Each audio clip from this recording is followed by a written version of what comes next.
ठाकरे गटातील 6 खासदारांच्या फुटीनंतर पक्षाला बळकटी मिळवण्यासाठी उद्धव ठाकरे आजपासून राज्यव्यापी दौरा करतायत।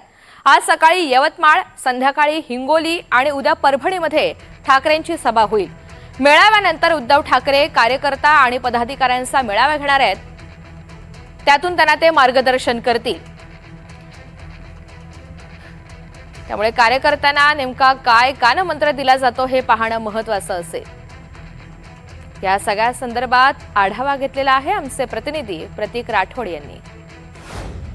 आज यवतमाळ वाशिम मतदारसंघातील बंडखोर खासदार संजय देशमुख यांनी ज्या प्रकारे बंडखोरी केली त्याच अनुषंगाने आज यवतमाळमधून पहिली पदाधिकारी सभा म्हटलं गेलं तर उद्धव ठाकरे यांची सभा आज यवतमाळमधून कृषी उत्पन्न बाजार समिती येथे करण्यात आलेली आहे। एकंदरीत बघितलं गेलं तर ही सभा एक चर्चेचा विषय ठरतोय, कारण राज्यामध्ये जवळपास 6 खासदारांनी बंडखोरी केली। त्यानंतर उद्धव ठाकरे यांची विदर्भातील प्रथमच सभा आपल्याला पाहावी लागेल।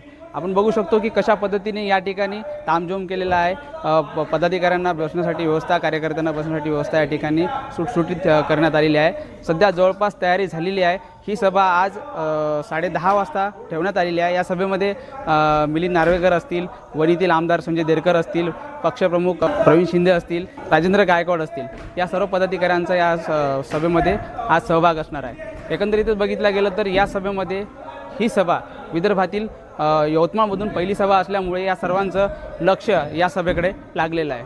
प्रतीक राठोड, NDTV मराठी, यवतमाळ।